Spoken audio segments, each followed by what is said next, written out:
Hi everyone, I'm Nancy. And I'm Stephanie. And if you enjoy our show, please like and subscribe. And hit that notification bell. We're also on Instagram at TWiN, and you can also find us on Twitter X. I wanted to address this real fast. I was hesitant. I remember when we did the episode a couple days ago on showing the picture of Princess Catherine in the car with her mom.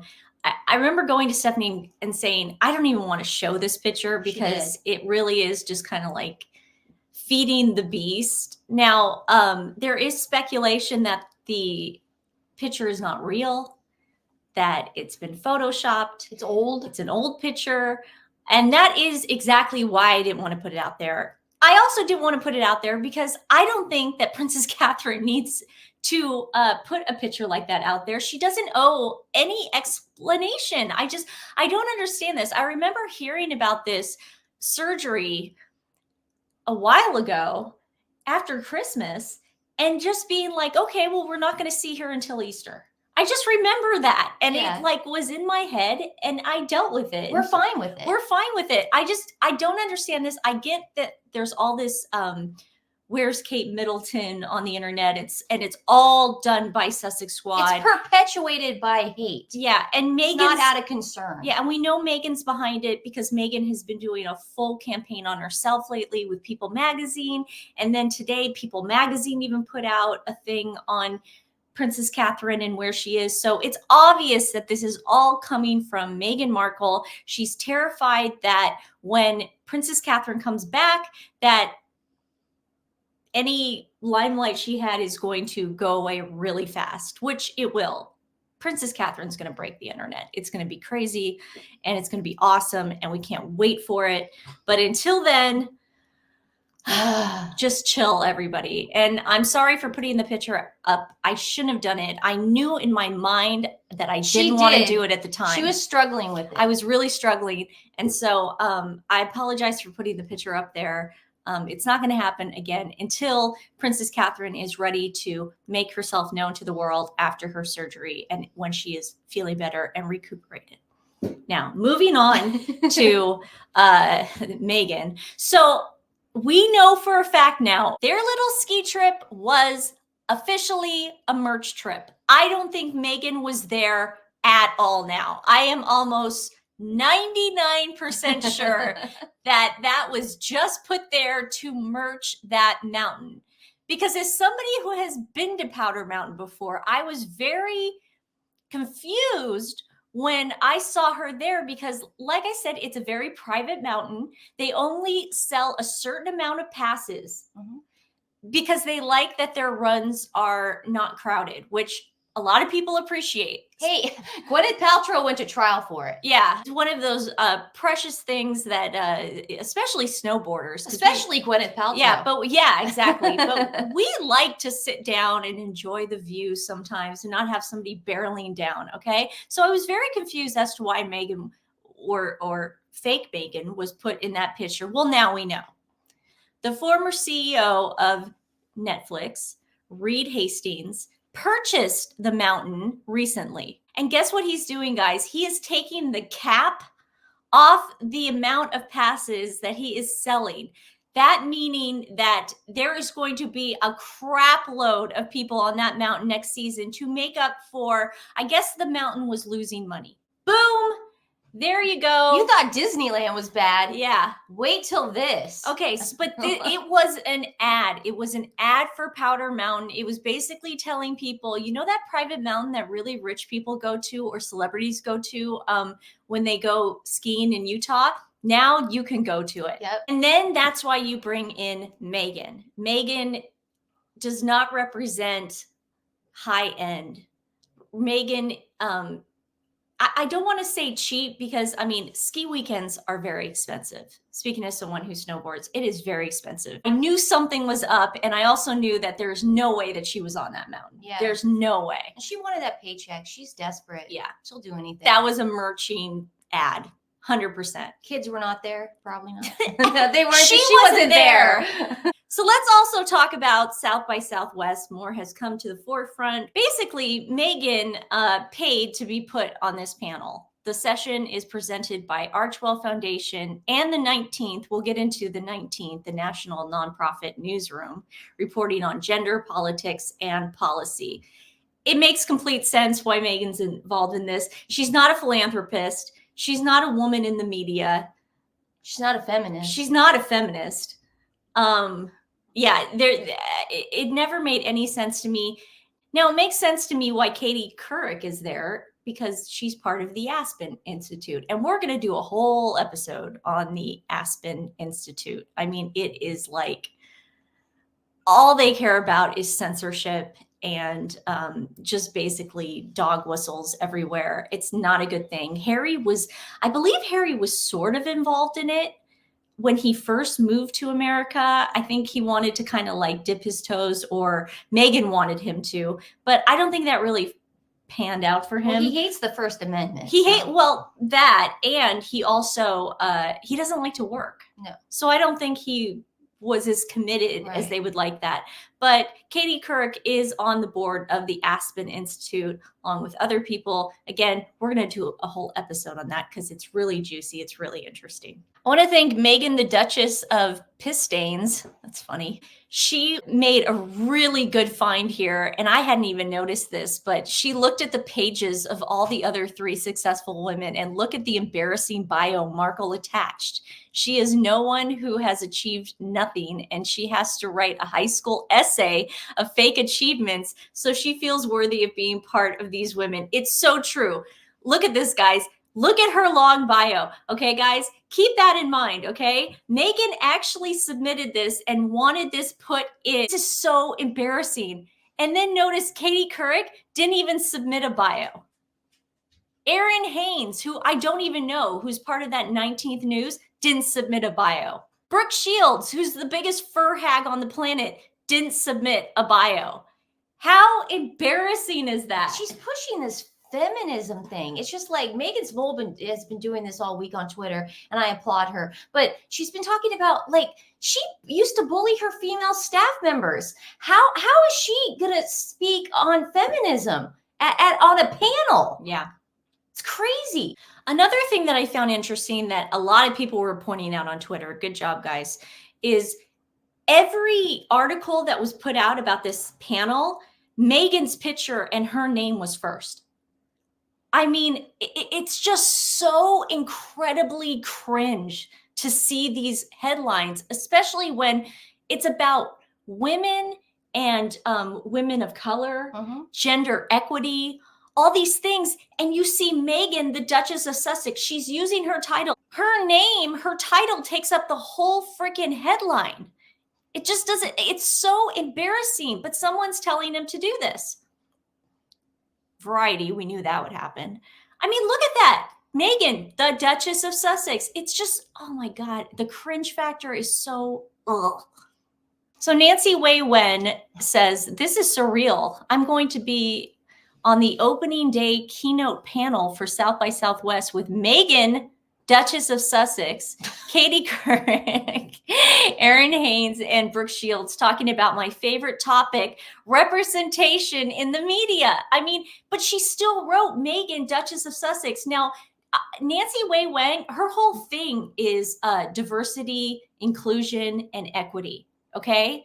Having titles, especially in America, where we won that war, we don't have to address people as their titles anymore, because we won a war in 1776 and made sure we don't have to do that anymore. But what I'm saying is, it's so paradoxical of her to do this, but they're doing it. They're still doing it, and they're totally cool with Meghan's fans and all her backers, like destroying Princess Catherine, another woman. Yeah. You know, they have no problem with that. They're just excited that she's going to talk. I have a feeling that Nancy's on the Archwell payroll, and I got to do some investigating, but I feel like she might be working in that. She's up to something, because she just is so far up Meghan's bum. It's crazy. Now, just so you know, I was wrong on the last show. Brooke Shields does have a Twitter page. I did not know this. I tried looking it up and nothing came up, but apparently she's not shadow banned, but she does this to herself where people can't actually find her. I understand why, because she got so hit by that fur thing 5 years ago. Yeah. But what I'm saying is she does. So make sure you go over to Brooke's Twitter page. Don't be mean. Don't be mean. Don't be mean. Well, just let her, be, you know, be classy be and just let her know that it's not cool to, one, be on a panel with a woman who bullies other women, and two, a woman who has no regard for the Baka people, and three, you probably shouldn't be wearing fur. Yeah. In 2024. Exactly. Brooke. Katie Kirk is so excited for this. Everyone went over to Katie Kirk's Twitter and made sure they mentioned the Baka people as well. Here's Erin Haynes. See you in Austin. Looking forward to this conversation. Conversation that has to be you paid for to listen to. Exactly. It won't be live streamed to No. everyone and to all females. You have to pay to listen to it. Yeah. I mean, it's ridiculous. Now, I was like a little weirded out when I looked at this girl's bio. She's the editor at large for that 19th News. Now, remember that again, guys. We're going to get to that in a second. She's also an MSNBC contributor. That speaks volumes. Anytime you see those emojis in people's bio, it makes me a little uneasy. It just does. Transparency wise, Stephanie and I are both vaxxed. We've got our boosters. You know, we're not against vaccinations. However, people during this time got a little crazy when it came to people making decisions for their own bodies and their own selves. It's jumping on the bandwagon. And it's jumping on a And bandwagon. I hate people that do that. It's annoying. So anybody who ever has this stuff in their bio, I get a little weary of. I get a little like, they're on the take for somebody. And they're on the take. They have no mind of their own. Exactly. They can't think for themselves. They have to just join the band. What's trendy now? Yeah. Oh, okay. Wash your hands. You know what else bugs me about this? You know, and I remember saying this to everybody that would listen during the pandemic or the height of the pandemic when they were saying, make sure you wash your hands. Maybe because I was a teacher. I don't know. I was already washing my hands. She was probably washing it like, I don't know, maybe 10 to 15 times a day. But everybody washes their hands. No, not as much as you. No, okay. But I hear what you're saying. I'm pretty crazy with the hand washing. Yeah. But even like when they would say it on the news, I was like, who's not washing their hands? We all thought that, obviously. Everyone got a little crazy. So whenever people put it in their bio, like the soap and the hand wash, I was like, do you need an emoji in your bio to remind yourself to wash your hands? Yeah, and I also don't like the people who jump on the bandwagon too, because they're leaving out a whole group of people that maybe can't afford soap or maybe can't go to the doctor to get back. You know, all those things. And it's just don't have a primary doctor. Don't have the money to get gas to drive theirself to the pharmacy to get it just drives me nuts. Those people that were just like, go and do this, go and do that. It's free. It's like, well, you have to get childcare. You have to like. There's things you have to do. There were frontline workers. They forget that we were all locked down. Who was running the grocery stores? Who was running the pharmacies? They have no concept of reality. They just want to just tell us what to do constantly and tell single mothers with 5 or 6 kids what to do constantly. It was driving me bonkers. Yeah. So anybody, she's one of those. I can't stand people like that. I'm sorry. It just really bothers me. So when I saw that, I was like, here we go. So I go to the 19th News website, and I do this every single time I go on a website. Stephanie and I have talked about this before. Go see who their sponsors are, because that are the people behind them. Those are the people giving them money. Like 19th News says they're independent and they're about equity and inclusion and diversity and all this stuff.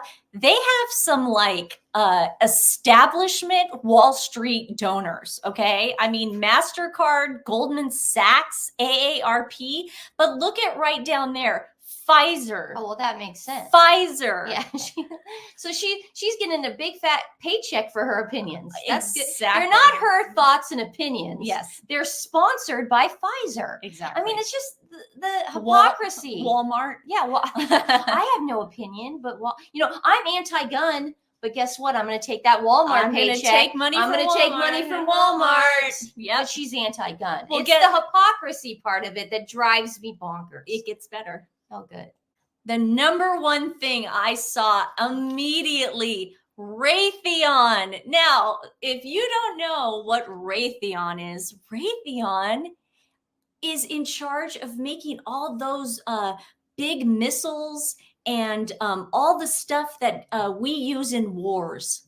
So Raytheon wants us to have never-ending wars, because if we stop having wars and supplying weapons, they're out of business. So they are actually taking money from the military industrial complex. Okay? Raytheon is the worst. It's up there with Lockheed Martin. Okay? So this is the 19th news. Okay? These are the people. We got the Aspen Institute people. We got a fur hag. We've got Raytheon and Pfizer. And we've got Meghan Markle. It couldn't be. Makes sense. It couldn't be a better group of ladies talking about inclusion, diversity, gender equity. We couldn't get a better group of women. Good job, South by Southwest. Good job. We're in election season, guys. Be careful with the brainwashing and the mind control. Don't drink the Kool-Aid. No. And I'm not telling anyone how to vote. Vote your way. Put it in the ballot. Don't even tell me what you did, but please vote. Obviously, don't not vote. Yeah. But yeah, we're starting to do the sway in one direction part from the left and the right, and that's just politics. But Meghan Markle is a grifter and a con artist, so let's stay vigilant on that. I'm just surprised, because it's like Katie Kirk is just drawing attention to herself, because anything Meghan's involved in, does she not think that we're going to like look at the background of it? Is that what they want, though? Have you ever thought Why about would they it at want night? that? That's the thing, dude. I don't think that's the thing. Princess Catherine's out of commission. Meghan Markle's trying to get all the attention on her now. What are they wanting her for? I don't know. Because she could just stay home and do nothing. I just wanted in to Culver City. But I just like to hear everyone else's opinion out there, all our friends right now. Maybe comment below. Let us know your opinion on this. Why are they bringing Meghan into this? Why is the left bringing Meghan into this? Because who else are they going to bring into it? I love your opinion, but I'm asking my friends out there, Yeah. leave it in the comments below, because is this some sort of strategy to get the Republican candidate elected president? Does people like Katie Couric and Bill Gates and heck, even Brooke Shields, are they sick of Joe Biden? Do they want the Republican to get elected? Like, what's going on? Why bring Meghan into the fold here? Because she's toxic. She's toxic. She's kryptonite. So there's got to be something behind it. We're about to get dirty here, down and dirty. I don't know why they're bringing her in. Please leave a comment, guys. I mean, yeah. Let me know. I need to know. I'd like to know how much Archwell gave to South by Southwest to have that panel. We know they paid for it. Yeah. So again, just help me out on this. I need to know, because it's driving me crazy. Today's animal rescue is Take Me Home Pet Rescue. This place is great. Their mission is to save lives of dogs and puppies who are in high kill shelters at risk for euthanasia. These animals find themselves in shelters due to abuse, neglect, being homeless, or being surrendered by their owners because they are not wanted anymore. So this is exactly the kind of place that we want to highlight constantly, because it's these shelters, it's these organizations that are getting the animals out of the high kill shelters and putting them in with fosters until they can find their forever homes. This is very important. Please take a look at their link that I'll put in the description below. They're over in North Carolina. We love it over there, North Carolina, Outer Banks. Again, it's Take Me Home Pet Rescue. And again, remember, Brooke Shields does have a Twitter X page. And if you want to put that put that link, maybe Take Me Home Pet Rescue, and just put a little thing like, animals deserve compassion too, Brooke. Maybe something like that. Don't be mean. Don't be mean. But maybe put that underneath her X. So. Yeah. All right, guys. Bye, guys. Love you so much. We'll see you soon.